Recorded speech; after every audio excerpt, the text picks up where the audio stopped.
The Fenstanton Witch by M.R. James. Nicholas Hardman and Stephen Ash were two fellows of King's College in Cambridge. They had come, like all their contemporaries, from the sister college at Eton, where they had spent their lives from about the age of 6 to that of 16. And at the time we encountered them, they were both men of about 30 years old.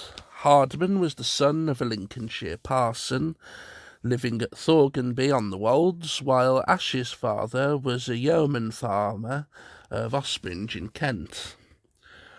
Hardman was black, dour and saturnine, with a rasping voice and a strong Lincolnshire accent, which I will not reproduce here. Ash had the sturdy and somewhat slow intelligence of his Kentish ancestors. A good friend and a bad enemy represents the opinion which the men of his year held of him. Both were in priests' orders, and each, we might suppose, looked forward in the fullness of time to occupying college livings, marrying and bringing up a son or two, one most likely to reproduce his father's career, another perhaps to go on the land and become a reputable farmer in a small way. I say we might suppose their aspirations to have been of this nature, for such was the programme of a majority of fellows of colleges at that time. But there is an entry in the book called Harwood's Alumni which shows that they entertained ideas of a very different sort, and it has occurred to me that it may be worthwhile to tell the story of what they adventured and what came of it. I have alluded more than once to their times, but I have not yet told you when they lived. Queen Anne was on the throne of England, Scotland, Ireland and France, and Dr. James Roderick was provost of the college, having been elected by the fellows in preference to Sir Isaac Newton, whom the Prince of Orange, King William III of blessed memory, would have intruded into that position. The fellows of King's had indicated their right, and so the lower master of Eton occupied the lodge, while Sir Isaac lived over Trinity Great Gate with his dog Diamond. The university was a happy, sleepy place in those days, one is apt to think, but after all, what with the church in danger, and the excitement of depriving Dr. Richard Bentley, then master of Trinity, of his degrees, there was probably no lack of sport to be had within the precincts. Certainly just outside them there was more than there is now. Snipe was shot on Parker's Piece, and the dreary expanse of undrained fen was the haunt of many a strange fowl. Of other inhabitants of the above I may one day find an occasion to tell. But it is time to leave such generalities. The two sheep to whom we must return, and I am afraid they were black ones, were very close friends, but few men in the university, or indeed in King's College itself, could boast of more than a speaking acquaintance with either. They occupied one room in the old schools of King's north of the chapel, which room was always locked when they were out. These were not days when fellows, nor still less scholars, were in the habit of dropping into each other's abodes to partake of casual hospitality in the way of tobacco or whisky and water. The common life, such as it was confined to chapel hall and the fellows' parlour. All that was known of Hardman and Ash's way of employing their leisure was that they went for long walks together, and smoked apparently very bad tobacco when they came back. It was a fine afternoon in October when the events began, or to speak more truly, came to a head, which seemed to show what manner of men were Nicholas Hardman and Stephen Ash. Chapel service, we may be sure, was at 3 o'clock, and both our friends were there, staring at each other from opposite stalls. The reedy and pedal-less organ helped the rather infirm and jaded choir through a new verse anthem by Dr. Blow, during which the snoring of Provost Roderick was undoubtedly heard. At near 4 o'clock, Dr. Tudway, the organist, played out the scant congregation with a march of his own composition. The choirmen hurried off to go through a similar performance at Trinity. The boys rushed off to whatever haunts in the town they had emerged from. The provost strolled to his lodge, which was then at the east end of the chapel, and the fellows and scholars made their way across the strip of ground on the north side, holding on their caps, for a strong west wind was blowing the yellow leaves about, and so into the old court and to dining hall. A course meal, I expect it was, and a silent one. The vice-provost and 3 or 4 seniors occupied one table on the days. The Master of Arts, among whom were Hardman and Ash, filled the second, along with the fellow commoners and the bachelors and undergraduate fellows and scholars 2 more. There may have been about 50 people in the room. Not much passed at dinner, which lasted about 40 minutes, but afterwards the fellows returned to the parlour, and the scholars to their rooms. With these last we are not concerned, but we may as well follow the seniors. They are sitting at a large table, clothless, with some decanters of wine. I don't know whether port or claret, much depends upon the date of Lord Methuen's treaty with Portugal. And something like a conversation has broken out. "Where did you ride today, Mr. Bates?" said Mr. Glynn. "Only as far as Fenstanton." "Fenstanton? Ah, isn't that where the witch was dunked last week?" Lord Blanchford was riding by at the time. This was the Duke of Marlborough's son and heir, who was then a fellow commoner, but died shortly afterward. And his lordship made some hot-headed show at rescuing the old creature. Has there been any stir made? Dodgson of Magdalen has the living, but I doubt if he hath not acted, no one will. 'Tis a lost place, Fenstanton, for all it be on the Huntingdon road, Mr. Glynn. It should be noted had rather a knack for monopolising conversation. "Well, to tell the truth," said Bates, "I had not heard of the matter, but the bell was tolling for burying as I rode through, and I happened to meet Dodgson coming from his beer and pipe as I passed by the churchyard. He did let fall something which could fit with what you say. Pray, Glynn, did you hear of the name Galpin or Gibson, some word with a G in it?" "Gibson, Mother Gibson, that was the name for a guinea." "So that ducking had finished the poor creature," said the good-natured Glynn. "These fen people are little but hates. I know the coroner should have sat, and there should have been a dozen strung up at the assizes, and in any but Dodgson's parish there would have been. But, Lord, the man thinks of nothing but his tithes and his beer." "Matthews had the parsonage before Dodgson," said Bates, "and in his time there were 4 attempts at ducking that old woman. Not a boy nor man in the parish, she told me, but was ready to swear she had signed herself away. But Matthews threatened to call in the sheriff, and he would have done it, and so they kept mum in his time." "For all that," said Glynn, "I remember his saying in his parlour that when he looked at her he was half in a mind to believe the tale. He painted her once, and it is true that she might have sat for a portrait of the evening as far as her eyes were concerned. They were as red as blood, and the pupils like a goat's," with which Mr. Glynn was silent and shuddered slightly. "Did they bury her in the churchyard, Bates?" said Dr. Morrell, the vice-provost. "Yes, Mr. Vice-provost, I noticed a grave dug on the north side, which I take it was for her." All this talk about burying witches puts me in mind of William of Malmesbury's tale that Dr. Gates printed not so long back. This was from a new contributor to the conversation, Mr. Newborough, afterwards headmaster of Eton, who was more bookish and learned than many of his peers. "Do you know it, Mr. Glynn? You should look at Malmesbury." And he proceeded to tell the story, which William had put under the name of Old Woman of Berkeley. After that came a short discussion of the Witch of Endor, then the conversation drifted to Dr. Hodges' book on the versions of the Bible, then by a not uncommon fate to Dr. Bentley's last enormities, and thence back to the old question of college livings and probable vacancies. In the midst of this, Hardman and Ash made their bow to the Vice-President and went out. They had neither of them made any remark since dinner, but Dr. Morell, an observant man, noticed that they had taken a very considerable interest in the early part of the conversation. When the door closed behind them, Mr. Glynn said, "I pity their wives if ever they marry, and their parishes if ever they take one."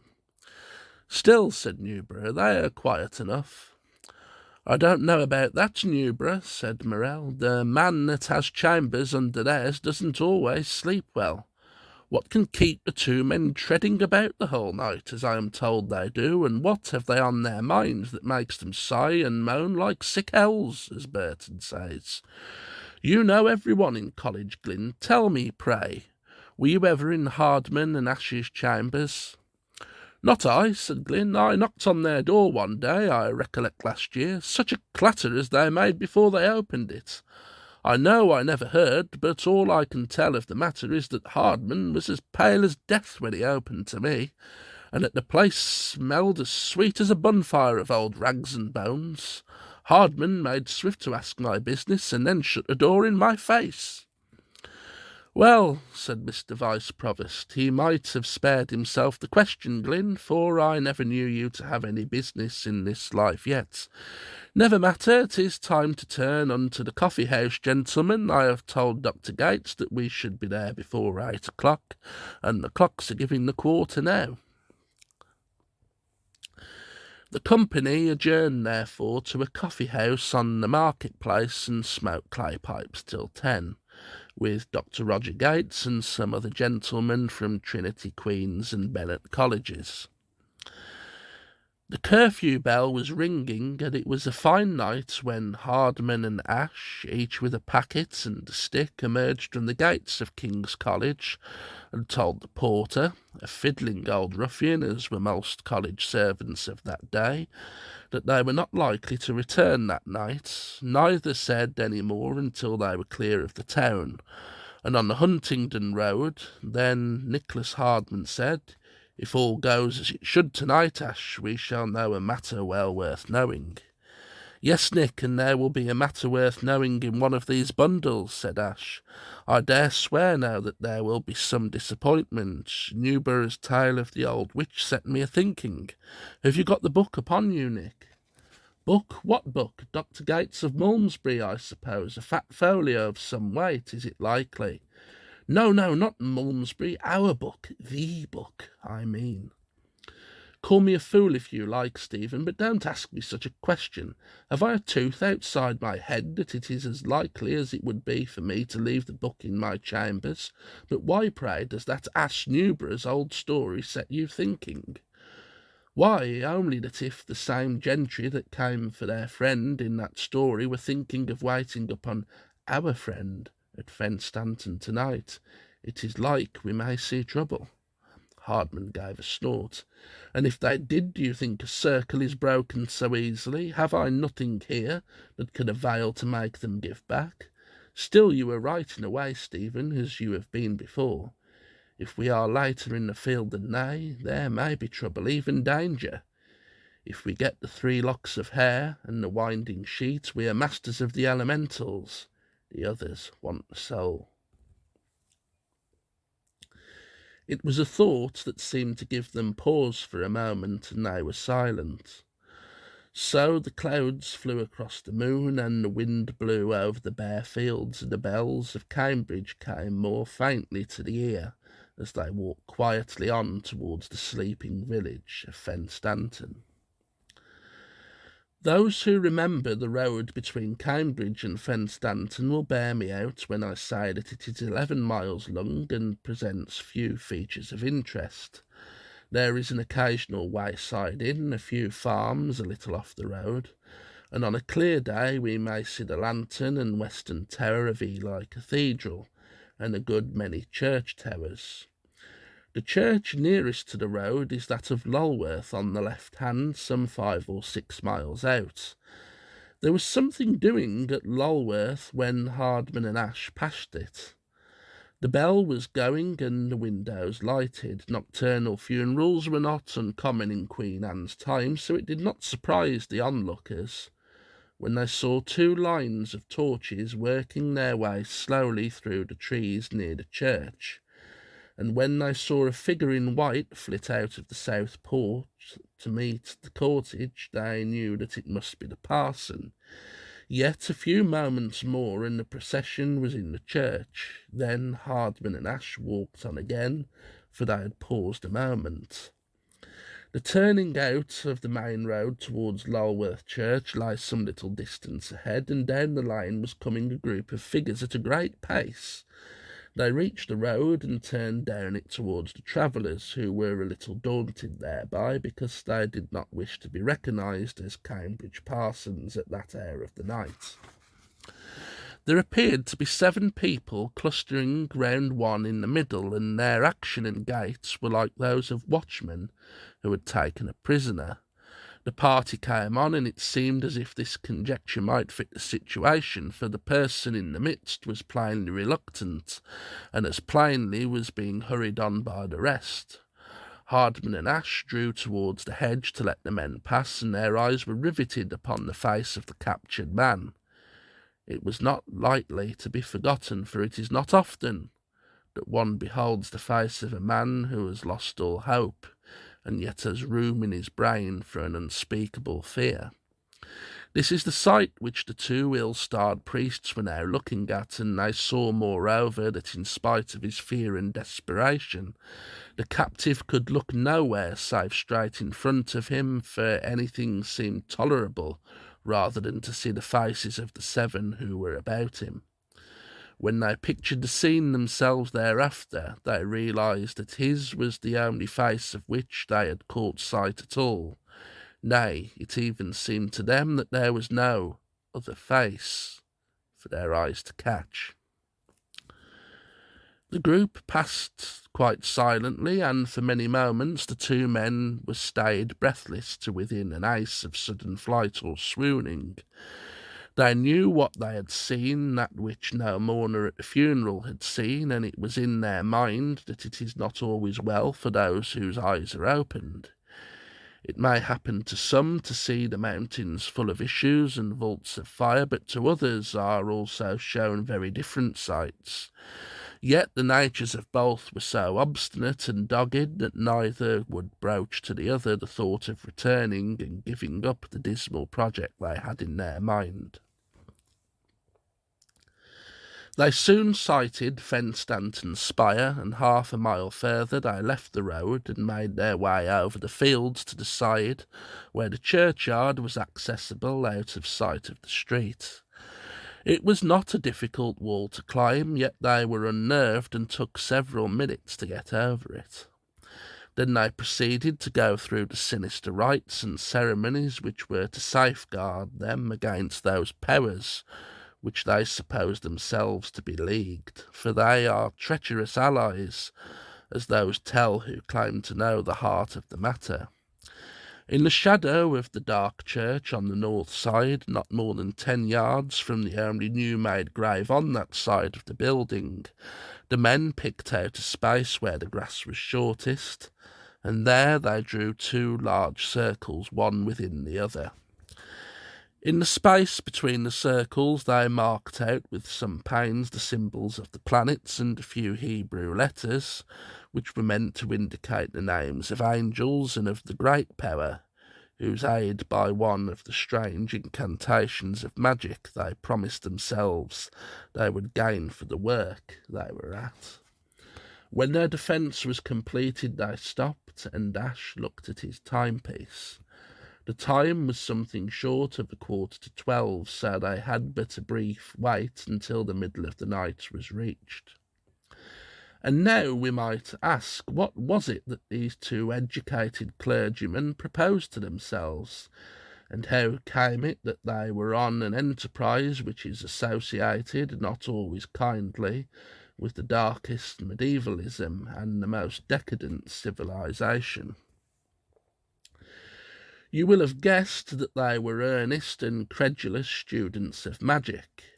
How came such men to Cambridge in the reign of Queen Anne? I can only answer that in that day there were many such men in Germany, and the instinct which prompts men to seek intercourse with the unseen peoples of the air is one that may come to any civilization and in any century. Many believe the intercourse has been sometimes gained, but that is little to the point.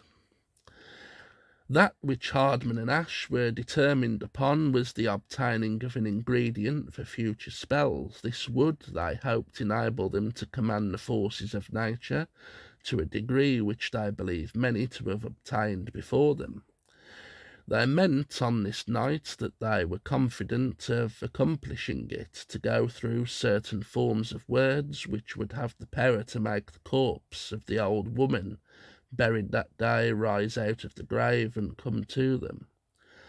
Hard as it is to think of, they intended to get from her the portion of grave clothes and the locks of hair of which Hardman spoke when they were on the road. Then the body would return to the earth as it was, and the soil be replaced over it. They were to go back to their college the next day, and in 7 days' time few would be so rich and powerful as Nicholas Hardman and Stephen Ashe. It was with a strange kind of exultation that, as midnight came near, Hardman drew from his bosom a paper book, about 100 years old, ill-written and full of diagrams like those which had just been drawn upon the ground, and within whose compass both of them were standing. He began to read or intone a Latin form of conjuration, a sinister kind of church service, in which the most sacred of names were freely employed. To this Ashe made the set appropriate refrains. The night had been disturbed throughout and windy, but no rain had fallen, and thin cloud kept covering the moon, which was by this time low and near the horizon. The wind rattled in the louvres of the tower, and every now and then swung the tongue of a bell, so that it sounded in a dim and far-off fashion. Nicholas Hardman read on faster and louder, and Ashe responded at short intervals. They had now entered upon the 91st Psalm, Qui habitat, whoso dwelleth, and they were just promising themselves deliverance from the terror that walks in darkness, when a blacker cloud than usual left the moon's face, and Stephen Ashe fell like an ox at the feet of Hardman, for it seemed that it had been determined that these fools should be answered according to their folly. I have said that the miserable and unfortunate old woman whom the fen men had killed was buried about 10 yards away from the two conjurers. This was the point to which their spells were directed. Looking over at the grave, Hardman beheld crouched there a shape which there was small likelihood of his ever forgetting. It was the figure, one might say at first sight, of an enormous bat, with folded wings and a head approaching the human form. In a short moment Hardman caught sight of the folds of wrinkled skin or hide that hung down from the cheeks, of the wide ears, which shone transparent in the moonlight, and of the 2 lines of flickering fire which marked the almost closed eyes. And further, as he declared afterwards, he saw the earth heap upon which this being was crouched stir and wave beneath it. Nor was he allowed to remain a spectator, for this terrible apparition rose to its full height, and for a minute seemed to look about for a victim whom it knew to be near. Hardman, almost at the pitch of despair, trusted only in his charmed circle, but the creature on a sudden turned full in his direction, and stepped straight towards him, plucking for but an instant at the angelic names and planetary symbols. In another moment its palms were raised before his face, and he knew no more.